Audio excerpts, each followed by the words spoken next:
Salut, Manon Jean en direct d'une super belle classe de maternelle 4 ans. Alors, je viens de finir un atelier avec les enfants, puis ce petit défi que je me donne, c'est de faire des petites vidéos après les activités que je vis avec les enfants pour vous partager, en fait, du feedback, pour vous donner, en fait, l'heure juste sur la réalité de faire des animations dans des classes. Tu sais, à quel point c'est challengeant, ça nous fait vivre beaucoup d'imprévisibilité, de perte de contrôle. Puis, même si on a parfois beaucoup de connaissances, du bagage, plein de formations, on arrive devant les enfants, puis on perd vraiment nos moyens parfois parce qu'il faut avoir le guts de se lancer dans l'expérience. Et puis aussi, il faut reconnaître que nous, on fait partie de cette expérience-là. Donc, parler des émotions avec les enfants, c'est d'abord apprendre à se connaître soi. C'est d'abord de reconnaître notre propre météo intérieur. Puis moi, je vous dirais, à coup sûr, je suis toujours dans une météo d'excitation. Je suis souvent dans le vent quand je travaille avec les enfants. Je suis excitée, mais aussi, je vis parfois la météo du froid, c'est-à-dire que j'ai cette anxiété, cette peur-là de ne pas être à la hauteur, de me sentir parfois impuissante devant certains enfants ou peut-être même aussi devant des enseignants qui ont les bras croisés, qui ont tendance à avoir des jugements, en fait, sur des fois le travail que je peux faire dans une classe. Donc, moi, ça me touche beaucoup, mais je fais face à ces émotions-là parce que je sais que le cadeau de la vie, l'abondance de la vie, c'est d'apprendre à recevoir et à accueillir toutes les émotions qu'on ressent à l'intérieur de nous. C'est comme ça, en fait, qu'on peut célébrer l'abondance de la vie, c'est de se dire « Oh my God, que j'ai envie des émotions. » Puis je suis capable de les contenir, je suis capable de les vivre, puis je suis capable de les déguster au plus profond de moi-même. Si tu as écouté ma petite capsule juste avant celle-là, je te parlais que je fais vivre souvent des ateliers sur le cœur pour que les enfants puissent comprendre que les émotions sont physiques.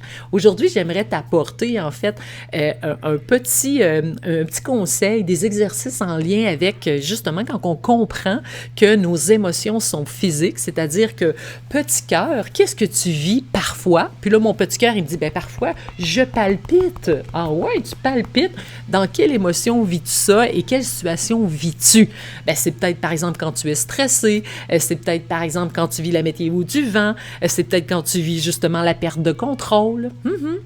Et aussi, petit cœur, qu'est-ce que tu vis parfois? Bien, parfois, je vis un cœur coincé. Mais c'est dans quelle émotion, quelle météo intérieure je vis le petit cœur coincé? Aïe, aïe, aïe. Est-ce que ça pourrait être, par exemple, quand c'est la météo du froid, quand tu as peur, quand tu es gêné, quand tu es terrifié? Peut-être. Puis qu'est-ce qu'on peut faire aussi? Qu'est-ce qu'on peut enseigner aux enfants? Attendez une minute. Quand petit cœur aussi tu vis le déchirement, la séparation, que vis-tu comme météo intérieure? Parfois, ça va être la météo de la pluie où on va ressentir qu'on est rejeté, qu'on est seul. C'est souvent la séparation, en fait, comme je te parlais dans la première vidéo. Alors, ce matin, j'ai fait le même genre d'activité avec mes petits maternels 5 ans, 4 ans ou 5 ans. Puis, ce que je leur ai amené aussi, c'est de réaliser que les météos intérieures, donc toutes les émotions, c'est physique. Donc, c'est-à-dire que ça se vit dans le corps. C'est la première réaction est dans le corps. Et puis, à même titre aussi que quand, par exemple, on a des besoins physiques, c'est-à-dire qu'on a besoin de dormir, on a besoin de manger, on a besoin, en fait, de boire, on a besoin, tu sais, tous ces besoins-là, on a appris à les combler. Ça veut dire qu'on a appris à prendre soin de nous. Donc, de se donner des soins. C'est la même chose avec mes émotions. Quand mon cœur palpite, quel genre de soins je me donne? Quand mon cœur coince, quelle sorte de soins je me donne? Quand mon cœur est déchiré, quels soins je me donne? Quels soins je peux me donner? C'est de réaliser à quel point le toucher. Moi, là, souvent, là, c'est la seule chose que j'apporte aux enfants, c'est de réaliser que quand tu sens ton cœur coincé, quand tu sens ton cœur débattre, quand tu sens ton cœur se déchirer parce que tu vis telle émotion, ce matin, en fait, c'était juste demander aux petits, réchauffez vos mains doucement, puis venez vous faire un câlin. Parce que quand tu sens ton cœur qui est complètement squeezé, même si tu essaierais d'enlever cette sensation-là, même si tu essaierais de la couper, elle est là quand même. Donc, si tu arrives avec une belle main chaude puis tu viens déposer ça sur la main qui est tendue, probablement que cette main-là va arriver à se détendre. Ça, c'est ton système nerveux central.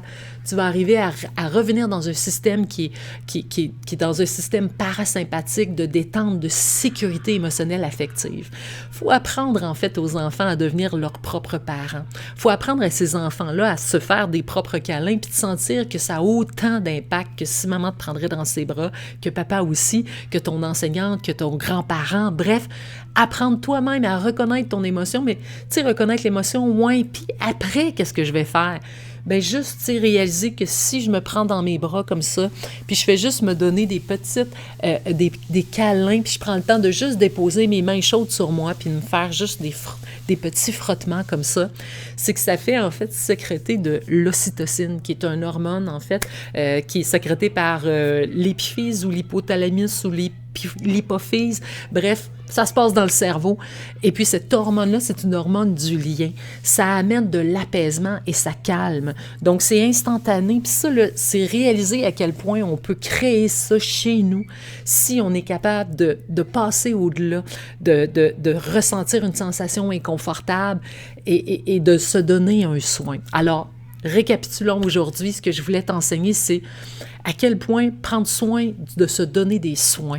Et à tel même titre que de dormir, de boire, de manger, c'est super important. Quand j'ai froid, je m'en vais me réchauffer. Tu sais, c'est ça, quand j'ai envie de faire pipi, ben je m'en vais aux toilettes faire mes besoins.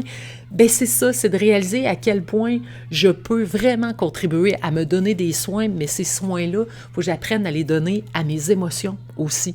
Parce que c'est physique, mon cœur se coince, mon cœur se palpite, mon cœur se déchire. Ça, c'est des petites façons de faire pour démontrer aux enfants que les émotions sont physiques. Et avec les petits de 4 ans, 5 ans aujourd'hui, là, les enfants, ils ont compris. Là, puis le but, là, c'était d'apprendre à se donner un câlin puis à devenir son propre parent. Commence par toi. Je pense que si toi, tu apprends à te faire tes propres câlins, tu vas réaliser l'impact parce que tu vas dire oui à ces émotions-là.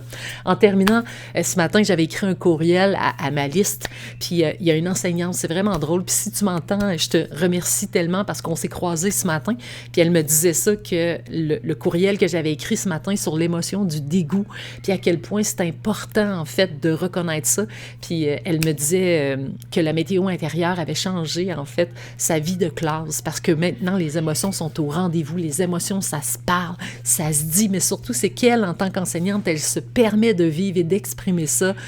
Puis ce matin, c'était tellement beau parce qu'on s'est permis de se faire un câlin puis de se remercier mutuellement, autant moi d'aller dans sa classe et d'avoir l'honneur de la rencontrer et de la connaître, et elle aussi de réaliser que pour elle, la météo, ça a changé sa vie.